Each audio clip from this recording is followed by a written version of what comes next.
지난 월요일 라인나우 미디어가 주최한 리더십 컨퍼런스에서 우리 리키김 대표님과 함께 제가 사례 발표를 했습니다.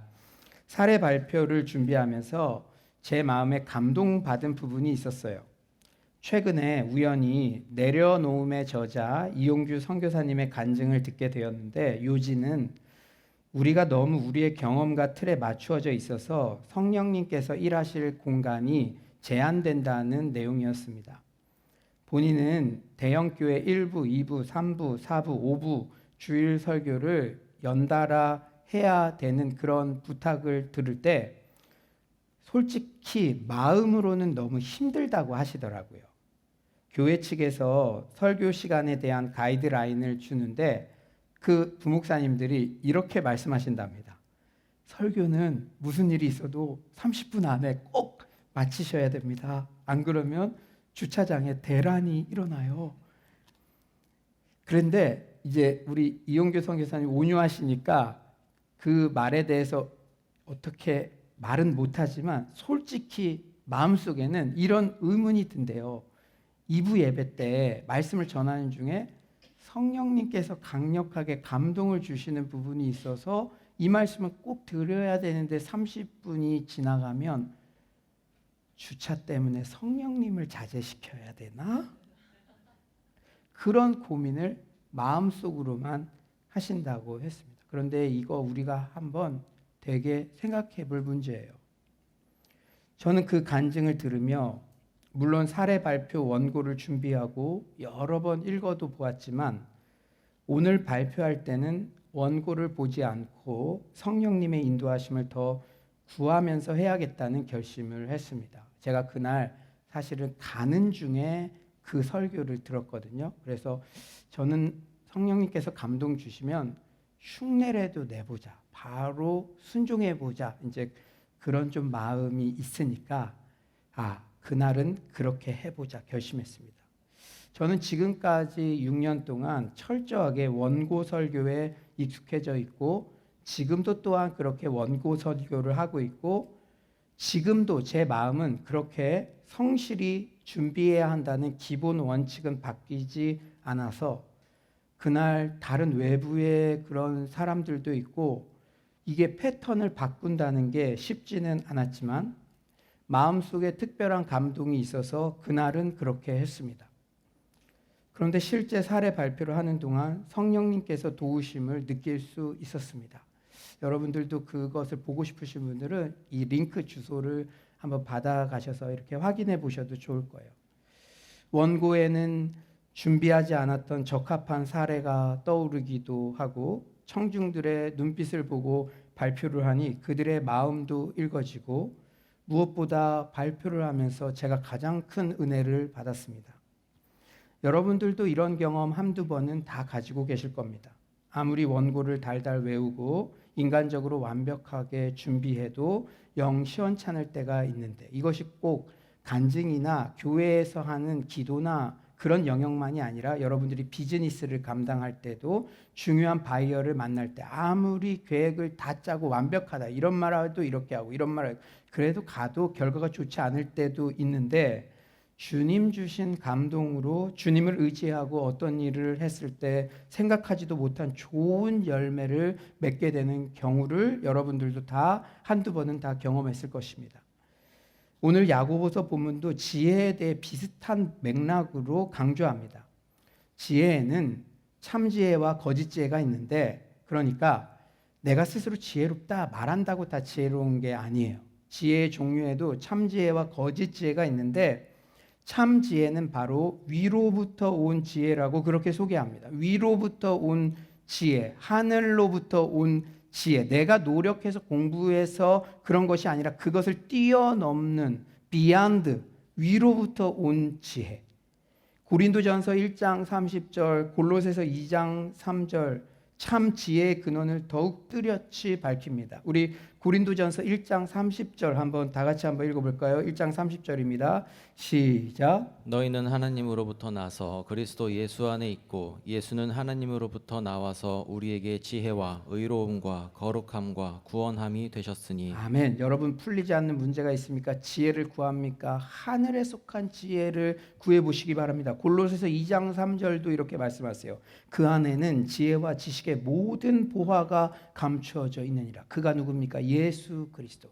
그러므로 예수 그리스도를 의지할 때 비안드 우리가 준비한 것 이상, 우리의 능력 이상의 지혜를 얻게 된다는 것이죠. 우리는 계속해서 야고보서 강해 설교를 통해 참 신자는 어떤 특징이 있는가의 주제를 다루고 있습니다. 오늘 본문의 주제는 한마디로 참 신자는 참 지혜를 소유한 자다라는 내용입니다. 참 신자는 뭐를 소유했다고요? 참 지혜. 여러분 지혜로우십니까? 또 지혜롭기를 원하십니까? 그런데 참 신자, 구원받는 신자는 참 지혜를 소유한대요. 여러분, 그런데 신자가 참 지혜를 소유했는지의 여부도 그 열매로 알 수 있다고 합니다. 아무리 시사토론에 나와서 저 똑똑해요. 말로 난 지혜로운 사람이에요. 회사에 가서 신입사원 면접을 보는데 저는 이런 똑똑한 면이 있습니다. 말로 해서 그게 검증되는 것이 아니라 참 지혜도 열매로 알리라. 야고보서 저자는 계속해서 여러분 참 믿음은 뭐를 통해 드러난다? 행함을 통해 드러난다. 계속 말씀하세요. 5주, 6주 계속 그 말씀이에요. 제가 VIP 작전 카드를 쓸 때도 여러분들이 믿음이 있다면, 구원받는 믿음이 있다면, 내가 구원받아서 천국에 가는 게 기쁘다면 그들을 이곳에 앉히는 것은 하나님의 영역이고 쓰기라도 해야 된다. 전하기라도 해야 된다. 그런 행함이 있어야 된다. 이런 말씀을 전했듯이 계속 야고보서 사도도 그렇게 전하고 있습니다. 그런데 참 신자는 행함을 통해서 드러난다라는 주제를 강조하면서 같은 맥락에서 참 지혜도 선한 행실과 기감이 되는 삶의 방식을 통해 드러난다는 사실을 전하고 있습니다. 여러분이 참 지혜를 가진 자라면 선한 행실을 통해 그게 드러난대요. 여러분 이 흐름을 잘 보십시오. 참 신자는 참 지혜를 가진 자다. 그런데 참 지혜를 가진 자의 여부는 선한 행실을 통해 드러난다. 그러므로 전체적으로는 참 신자는 행실을 통해 드러난다. 그 주제를 계속해서 반복해서 지금 전하고 있어요. 우리 13절을 다 같이 한번 읽어볼까요? 13절입니다. 13절 시작. 너희 중에 지혜와 총명이 있는 자가 누구냐? 그는 선행으로 말미암아 지혜의 온유함으로 그 행함을 보일지니라. 내가 참 지혜가 있다고 말로 아무리 떠들어도 소용없고 선한 행함으로 드러나야 한다는 말씀입니다. 이 말씀은 또한 우리의 선함은 우리에게서 나올 수가 없죠. 우리의 선함은 우리가 가진 세상적 지혜에서 나오는 것이 아니라 하나님께서 주신 참 지혜로부터 오는 것이라는 사실도 내포합니다. 이제 친절한 교사인 야고보 사도는 14절부터 성도들의 이해를 돕기 위해 세상의 거짓 지혜와의 대조를 통해 위로부터 온 참 지혜의 특징을 알기 쉽게 설명합니다. 여러분, 모든 지혜가 나쁜 게 아니고 여기서 말씀드리는 세상에 속한 지혜, 곧 그것은 인간 자신의 이해력과 기준, 목표의 토대를 둔 지혜는 거짓되며 불경건하다는 거예요. 그러니까 이 거짓된 지혜는 인간을 으뜸가는 위치에 올려놓습니다. 그러니까 거짓된 지혜를 품은 이들은 하나님의 주권이나 그분의 뜻 또는 그분의 진리를 인정하지 않아요. 자기 머리 똑똑한 거 믿고 사는 사람입니다. 야고보 사도는 세상의 거짓 지혜와 위로부터 온 참 지혜의 차이점을 첫 번째 동기, 두 번째 특징, 세 번째 결과라는 세 가지 측면에서 대조하고 있어요. 먼저 세상의 거짓 지혜를 추구하는 자들의 동기는 무엇일까요? 우리 14절을 다 같이 읽어볼까요? 14절입니다. 시작. 그러나 너희 마음속에 독한 시기와 다툼이 있으면 자랑하지 말라. 진리를 거슬러 거짓말하지 말라. 마음을 점검해 보라는 거예요. 여러분, 부끄러운 줄도 모르고 나 지혜 있다고 자랑하는 사람들이 있는데 그게 거짓말로 판명되는 경우가 있습니다. 그건 뭐냐면 그 마음에 아직도 시기와 다툼이 있다면, 세상의 거짓 지혜의 배후에는 여러 죄악된 동기가 있으며 여기서 야고보는 그 가운데 두 가지만을 대표적으로 말하고 있습니다. 바로 독한 시기심과 다툼이에요. 개역개정에는 다툼이라고 번역되었으나 이전 성경이 더 이해하기 쉬운 것 같아요. 이기적 야심이라고 이렇게 번역합니다. 여러분, 마음 관리가 너무나 중요합니다. 잠언 4장 23절 말씀하시죠.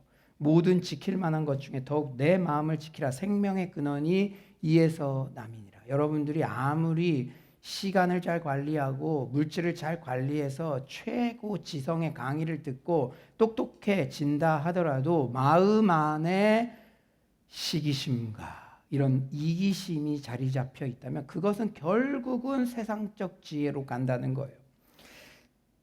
사랑하는 여러분, 시기가 언제 생깁니까? 시기는 자신의 소유나 성취가 다른 사람의 성공으로 인해 위협받는다고 생각할 때 생깁니다. 다른 사람의 성공을 같이 박수 쳐주지 못하고 막 비교해가지고 괜히 다른 사람 잘 되는 거 말하기도 싫어하고, 자신의 유익만을 추구하는 세상의 지혜에 함몰되어 살아가는 이들은 무엇이든 자기 목표를 이루는 데 방해가 되는 존재에게 늘 적대적인 태도를 취하게 됩니다. 시기는 통상 이기적인 야심으로 인한 다툼을 동반해요. 시기가 많으면 다툼을 동반하게 됩니다. 우리 마음속에 여러분 이런 마음은 없나요?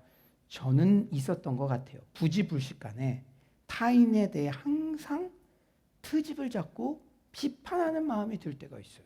우리 이제 명절 때 친척들 만났을 텐데 그냥 그 사람을 만나면 괜히 이렇게 삐딱하게 트집 잡고 비판하고 싶은 마음이 들어와.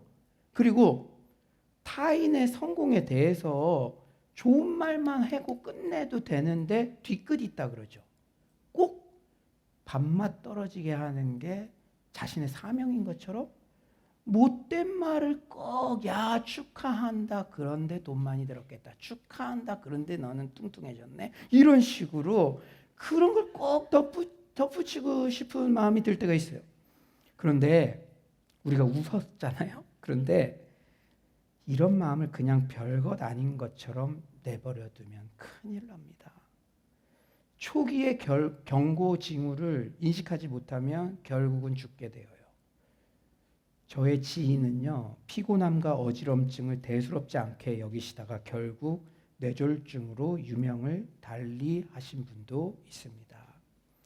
초기의 알람, 그게 뭐라고요? 내 마음의 시기심과 이기심, 야심. 사랑하는 성도님들, 속에서 무언가 갉아먹고 있는데 자신은 건강하다고 착각하면 안 됩니다. 우리 마음 안에 지독한 시기심과 이기적인 야심이 있다면 그것이 바로 거짓 지혜, 거짓 신자를 만든다는 사실에 경각심을 갖고 적극적으로 마음 관리에 승리해야만 합니다. 아멘이십니까? 여러분, 야고보서 말씀 하나하나가 시리어스, 심각한 말씀이에요. 여기서 참 신자라는 것은 구원받는 신자, 죽어서 천국 가는 신자. 그런데 그 죽어서 천국 가는 신자는 말로 되는 게 아니라 그 행함의 열매로 증명된다. 그런데 마음속에 시기심과 질투심, 시기심과 이기심이 계속, 이거는요 착하다고 인정받는다고 그걸로 담보되는 게 아니에요. 마음의 영역은요, 저 그런 사람 많이 봤거든요. 되게 착하다고 법 없이도 사는 사람이라고 하지만 마음은 누구보다 시기와 질투로 가득 차 있는 사람들 많이 봤습니다. 그런데 이걸 다루지 않으면, 마음 관리에 승리하지 않으면 그 결과가 거짓 지혜, 거짓 신자로 판명될 수도 있다는 것, 이것을 우리는 두렵고 떨림으로 이 말씀을 들어야 될 줄 믿습니다. 사랑하는 여러분, 우리 마음 안에 지독한 시기심과 이기적인 야심이 있다면 그것이 바로 거짓 지혜, 거짓 신자를 만든다는 사실에 경각심을 갖고 적극적으로 마음 관리에 승리하는 여러분 모두가 되시길 간절히 축원합니다.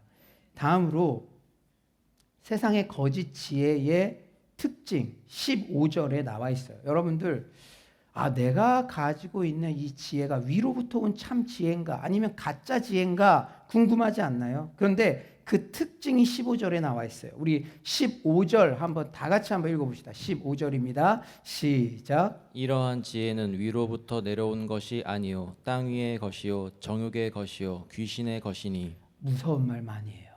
지난주에는 우리 말 함부로 하면 그 혀를 이 지옥의 불, 사탄이 그 혀를 사용한다 그랬는데 오늘도 참 무서운 말이 많이 나와요. 첫째, 세상의 거짓 지혜는 땅 위의 것이래요. 땅 위의 것. 그러니까 땅만을 추구하는 것. 위로부터 난 지혜와 대비됩니다. 그러니까 세상의 거짓 지혜는 영혼의 때, 천국에 대한 관심은 없고 순전히 세상에만 관심을 갖게 합니다. 여러분, 지난 일주일 동안 살면서 영원의 때를 위한, 천국을 위한 준비와 생각을 얼마나 하셨나요? 영원의 때를 위해 예배를 드리며 기도를 드리며 말씀을 드리며 혹 내 자녀 공부 잘하는 거, 아파트 구하는 거, 비즈니스 이렇게 돈 벌어오는 거, 그것만 일주일 동안 생각하다가 주일날 와서 위에 것이 있다, 이러면 안 된다는 것이죠. 세상의 거짓죄는 땅 위의 것. 세상의 거짓죄는 물질을 얻기 위해 세속적인 진리와 세상적인 성공만을 추구하게 합니다. 두 번째로 세상의 거짓죄는 어떤 특징이 있느냐? 정욕적인 것입니다. 정욕적인 것이라는 건 인간적인 것, 이것도 신앙 같은 건 생각하지 않고 잘 먹고 입고 그런 것만 신경 쓰는 것. 위로부터 오는 성령의 지혜를 구하지 않고 인간의 생각, 태도, 관심으로만 살아가게 합니다. 세상의 거짓 지혜를 추구하는 사람들의 모든 느낌과 갈망, 욕구와 기준, 충동들은 이 세상과 사람에 관한 인간적인 관점에 근거하며 이 관점에서는 자연히 인간이 만물의 척도가 되는 거예요. 내 자녀가 우상이 되고 내 가족만 어떻게 보면 잘하면 되겠고 내가 잘 먹고 잘 사는 거예요. 인간이 만물의 척도가 되는 거. 유다서 19절에 경고했어요. 우리 유다서 19절 우리 다 같이 한번 읽어볼까요? 유다서 19절입니다. 시작. 이 사람들은 분열을 일으키며 자며 육에 속한 자며 성령이 없는 자니라. 육에 속한 자, 육적인 것만 생각하는 자. 세 번째로 저는 이런 말씀까지 야고보 사도가 했다고? 세상의 거짓 지혜는 귀신의 것이래요. 이 말씀은 세상적인 지혜가 반드시 악한 존재로부터 직접 온다는 것은 아닙니다. 단지 어떤 철학이나 사고방식에 반영된 지혜가 하나님의 진리와 상반됨으로써 그것이 사탄이 지지할 수 있는 철학이나 사고방식이 될 수 있다는 말이에요. 유물론, 진화론 등이 그 대표적인 예가 되죠. 저도요, 기도하는 바로는 필리핀이나 그런데 이 국제학교를 한번 하고 싶어요. 하나님께서 허락하시면. 왜냐? 중국에 있는 민들레 공동체 동공들 자녀들이 이제 나연이 소민이 나이처럼 자랐는데 이들이 학교 가면 유물론, 공산당 이런 거 세뇌 받으니까 지금 세대만이 중요한 거 아니잖아요. 중국에도 믿음의 다음 세대들이 일어나야 되는데 참 제가 그게 기도하는 부분 중에 하나입니다. 여러분들, 우리 자녀들 세상 지혜는 그것을 사탄이 악용해서 동성애라든지 유물론이라든지 그런 것들 오염될 수 있다는 거예요. 이게 지금 교육의 영역에서 지식의 영역에서 엄청난 싸움이 일어나고 있습니다. 우리가 그래도 우리 어른의 대에는 그래도 기독교가 이렇게 있을 수 있는 건 우리 권사님들, 장로님들, 기도원의 영성, 기도가 심겨졌잖아요.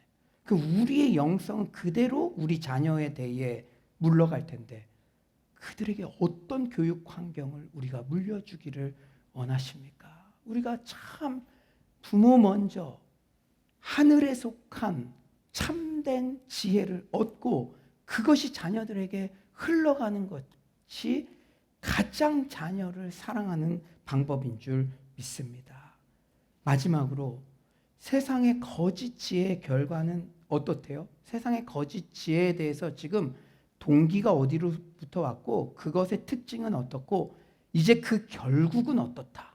이렇게 말씀하는데 우리 16절 우리 다 같이 한번 읽어봅시다. 16절입니다. 시작. 시기와 다툼이 있는 곳에는 혼란과 모든 악한 일이 있음이라. 네, 시기와 다툼이 그 동기라 그랬는데 그것이 있는 곳에는 결국 열매로 알리라. 혼란해. 이 가짜 지혜 가진 사람들 모이면 혼란스러워. 그리고 선한 그런 소식들이 없어. 모든 악한 일이 있을 뿐이래요.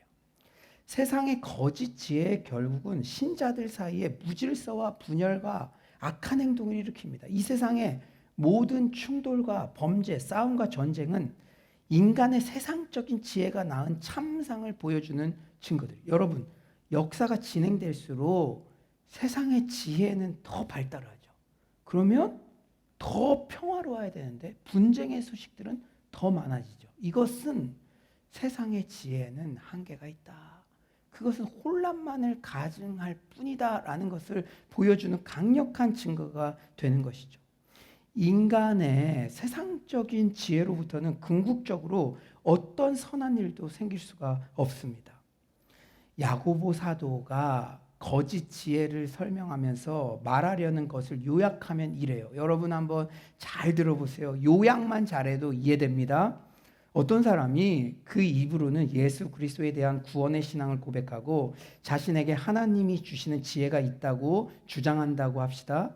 그럴지라도 그의 마음이 교만하고 자기중심적이며 스스로를 뽐내는 모습으로 세속적이고 정욕적이며 자신만을 위한 삶을 살아간다면 자신이 구원을 받았다는 그의 주장은 거짓이 된다는 거예요. 그는 곧 진리를 거슬러 거짓말을 하는 것이나 마찬가지라고 야고보 사도는 밝히고 있습니다. 이제 야고보 사도는 17, 18절에서 위로부터 난 참 지혜, 곧 하나님께 속한 신적인 지혜에 초점을 맞추며 앞에서 설명한 거짓 지혜와의 대조점을 부각시킵니다. 야고보 사도는 거짓된 지혜를 논했을 때와 기본적으로 동일한 방식을 좇아서 참된 지혜의 첫 번째는 동기, 그 다음에 두 번째는 뭐죠? 특징, 그리고 세 번째는 결과를 제시하고 있어요. 저는요, 성경을 연구하면서 이런 것들을 발견할 때마다 사명감을 느낍니다. 먼저 이런 것들을 보게 되고 여러분들에게 이렇게 알려드리면 여러분들이 오늘 본문을 이해할 때도 너무 쉽잖아요.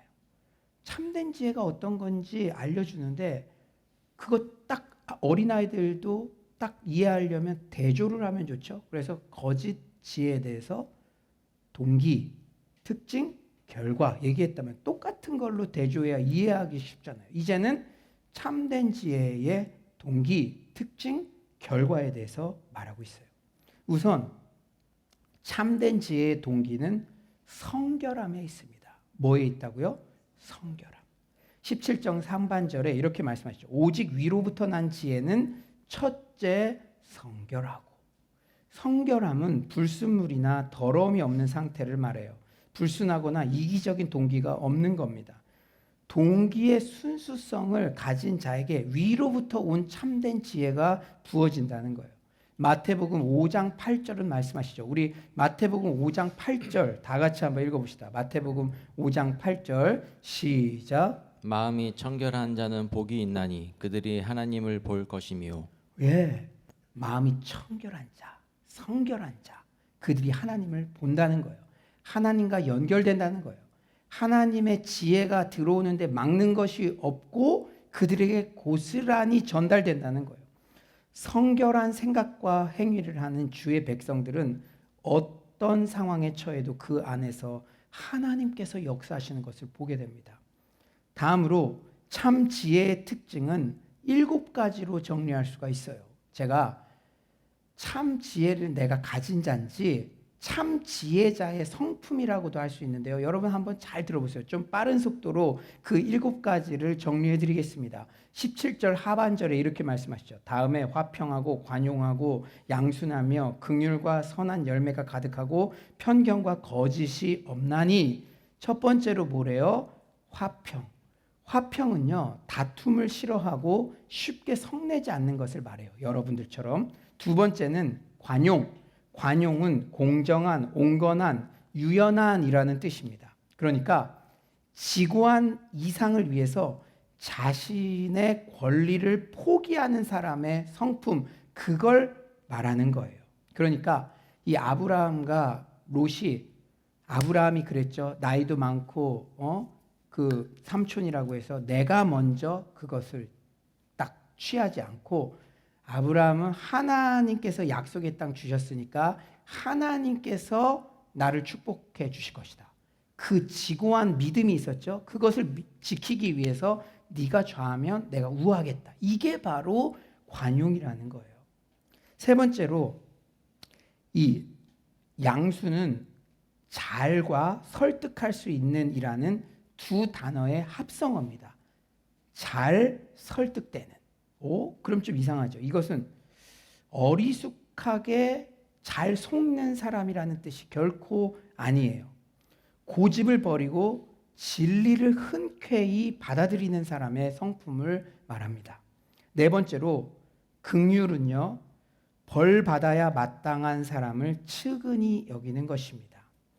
이것도요 참 재밌어요. 주의할 것은 우리가 은혜와 긍휼을 헷갈릴 때가 있는데, 은혜는 자격 없는 자에게 복을 베푸는 것인데 반해서 긍휼은 벌을 받아야 할 자에게 벌을 유보하는 것입니다.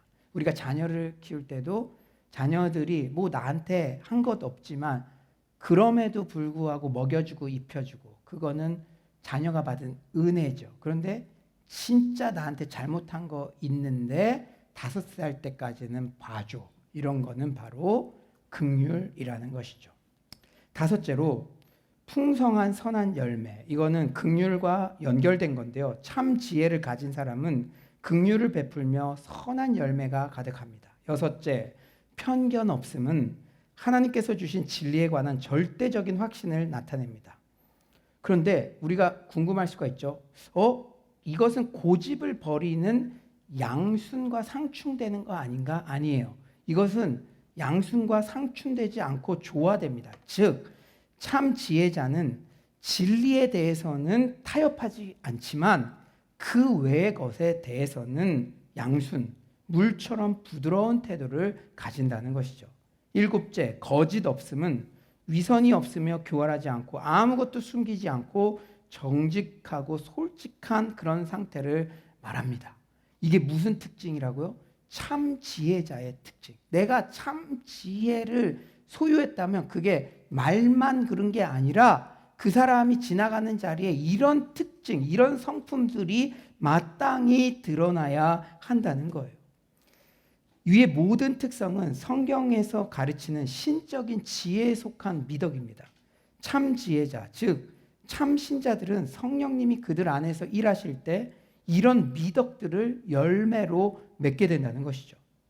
이제 야고보 사도는 마지막으로 이제 참 지혜의 동기, 특징 우리가 배웠으니까 마지막 뭐라고요? 결과 설명합니다. 우리 18절 우리 다 같이 한번 읽어볼까요? 18절입니다. 시작. 화평하게 사는 자들은 화평으로 심어 의의 열매를 거두느니라. 여러분, 여러분들이 지나간 자리, 여러분들의 사랑방, 여러분들의 가족, 명절 때 갔는데 여러분들이 지나간 자리에 화평이 있습니까? 그렇다면 참 지혜자 확실한 줄 믿습니다. 여러분, 거짓 지혜의 결과 혼란과 모든 악한 일이 온다고 분명히 말씀하셨죠. 그런데 주목할 점은 참 이런 것도 성경을 보면 재밌어요. 이 16절의 거짓 지혜의 결과는 참 지혜의 결과와 정반대라는 거예요. 여러분 보십시오. 거짓 지혜는 혼란을 가져오는데 참 지혜는 그 결과 화평이라는 질서를 가져옵니다. 여러분 막 싸우면 얼마나 혼란스럽습니까? 그런데 참 지혜를 가진 자가 있으면 그 공동체 화평이라는 질서, 그리고 모든 악한 일만을 하죠. 거짓 지혜자들이 모이면. 그런데 참 지혜자가 있는 곳에는 의라는 모든 선한 일을 가져옵니다. 야고보 사도가 계속 강조하듯이 자신이 그리스도인임을 고백하는 사람은 그의 행실과 일상생활을 통해 그 점을 입증해야만 합니다. 그가 진정한 신자라면 주님이 주시는 지혜를 소유할 것이며 이 지혜는 의롭고 이타적이며 화평한 삶을 통해 모습을 드러내게 될 줄 믿습니다. 여러분 오늘 말씀을 들으며 자기한테 진지하게 질문해 보면 돼요. 내가 지나간 자리에 뭐가 남고 있는가? 의롭고 이타적이며 화평한 삶이 남고 있는가? 그것을 주님 앞에 진지하게 묻고 점검해 보시기를 소망합니다. 이제 말씀을 정리하겠어요. 우리는 오늘 본문에서 어떤 교훈을 적용할 수 있을까요? 첫째로 이 땅의 것에만 이기적으로 집착하는 인간의 지혜만을 추구하는 게 아니라 위로부터 오는 하나님께 속한 지혜를 구합시다. 여러분 이 땅의 지혜가 전부가 아니에요. 위로부터 오는 지혜가 있습니다. 제가 그 발표를 하러 갈 때 이건 아주 지엽적인 것이죠. 그러나 여러분들이 풀리지 않는 문제, 고민되는 문제, 위로부터 오는 지혜가 반드시 있는 줄 믿습니다. 야고보서 1장 5절에서 말하는 지혜가 바로 위로부터 오는 지혜예요. 우리 야고보서 1장 5절 믿음을 가지고 다 같이 한번 읽어봅시다. 시작. 너희 중에 누구든지 지혜가 부족하거든 모든 사람에게 후히 주시고 꾸짖지 아니하시는 하나님께 구하라. 그리하면 주시리라. 아멘. 위로부터 오는 참 지혜를 소유하면 그동안 풀리지 않던 문제도 해결되며 무엇보다 참 신자로 인정받는 은혜를 누리게 될 줄 믿습니다. 알렉산더 슈더만이라는 신학자는 우리 아버지라는 아티클에서 이렇게 말합니다. 이게 주기도문에 대한 해설인데요. 우리 아버지, 주기도문을 여는 이 첫 번째 말에 하늘에 계신이라는 말을 덧붙입니다. 그리하여 모든 기도가 그리고 그 기도와 함께 우리의 전생애가 하늘로 들어 올려집니다. 그러므로 하늘을 말할 때 우리는 우리 인간이 더 높고 영적인 차원을 지향한다고 말하는 셈입니다. 인간의 삶을 순수하게 생물학적인 범주, 물질의 범주에서만 다루어 인간을 격하하려는 이들은 하늘을 증오하고 조롱합니다. 수많은 인권을 소중히 여긴다는 그런 사람들 중에 동성애를 그런데요. 그 사람들은 언뜻 보면 되게 앞서가는 사람 같지만 동물적인 성적 욕구를 가진 존재로 인간을 격하시키는 거나 마찬가지의 주장입니다. 우리는 그 사람들은 하나님에 대해서 증오하고 하나님께서 이렇게 성경에 기록하셨기 때문에 나는 동성애를 반대할 수밖에 없다. 이런 말 하면은 증오합니다. 비하합니다. 특히 제가 이 학위 공부를 할 때 학문적인 영역에서는 더 그런 것들이 커요. 그러나 우리는 신앙인입니다. 우리는 수평적인 이 땅의 것만을 아니라 위로부터 오는 하나님께 속한 지혜를 구해야 될 줄 믿습니다. 두 번째로 우리가 어떤 사역을 하든 마음의 동기를 면밀히 살펴봅시다. 뭐를 살펴보자고요? 마음의 동기. 아마 제가 목양을 감당하며 가장 많이 강조한 교훈 중 하나가 동기의 순수성을 점검하라라는 권고 같습니다. 우리 안에 지독한 시기심과 이기심을 먼저 해결해야 돼요. 마음의 시기심과 이기심은 눈에 확 띄는 것은 아니지만 결국 우리의 신앙을 파멸에 이르게 하는 무서운 독소입니다. 마음을 청결하게 하여 성결한 상태가 되어야만 하나님을 경험하게 됩니다. 그때야 위로부터 오는 지혜를 함양할 수 있습니다. 세 번째로 우리의 성품이 정말 중요합니다. 뭐가 중요하다고요? 성품. 우리 자녀를 키울 때도 성품이 중요합니다. 지금 영어 조기 교육 물론 그것도 중요하지만 성품이 제일 중요합니다. 성품이. 참 지혜의 특징은 모두 성품적인 부분이에요. 17절 하반절에 이렇게 말씀하시죠. 다음에 화평하고 관용하고 양순하며 긍휼과 선한 열매가 가득하고 편견과 거짓이 없나니. 흥미로운 점은 성령의 9가지 열매도 모두 성품적인 부분입니다. 갈라디아서 5장 22에서 23절. 오직 성령의 열매는 사랑과 희락과 화평과 오래 참음과 자비와 양성과 충성과 온유와 절제니 이 같은 것을 금지할 법이 없느니라. 참 지혜를 가진 자의 성품적 특징과 성령의 9가지 성품적 열매는 겹치는 부분이 많아요. 그만큼 성품이 중요하다는 것이죠.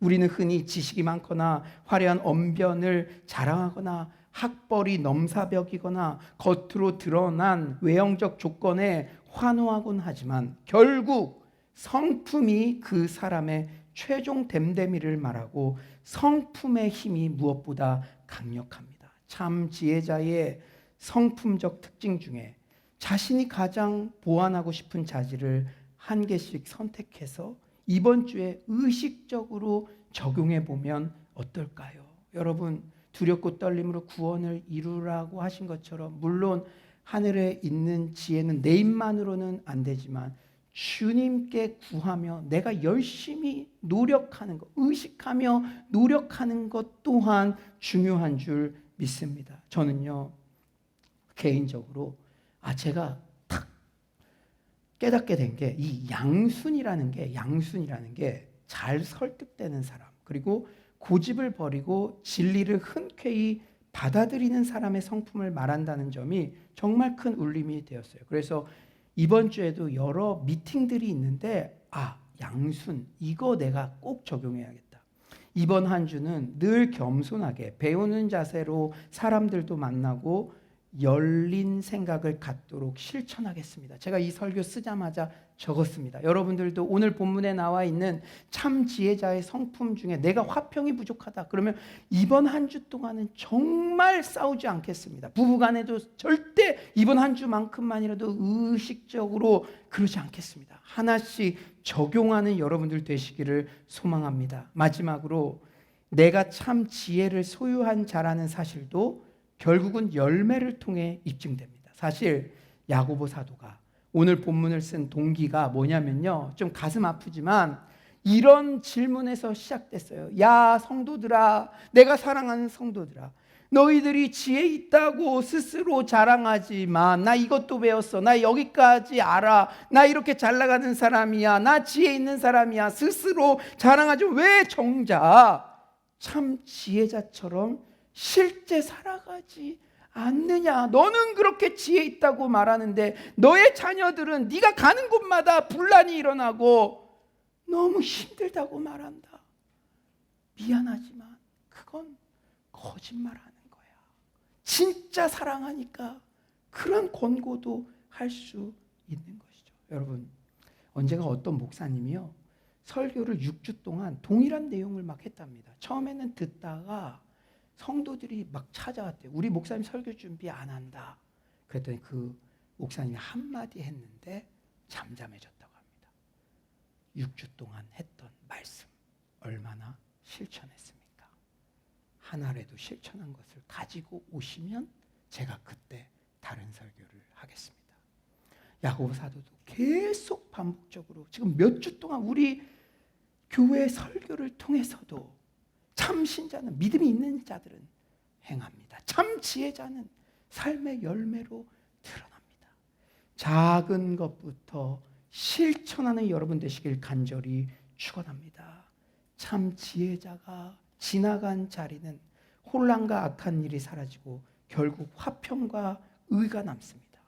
위로부터 오는 지혜를 소유하여 의롭고 이타적이며 화평한 삶이 우리 삶에 넘쳐나기를 간절히 축원합니다. 아무쪼록 우리 서울로 성도님들 모두 참 지혜에 합당한 삶의 열매로 결국 참 신자로 모두 인정받게 되시기를 간절히 축원합니다.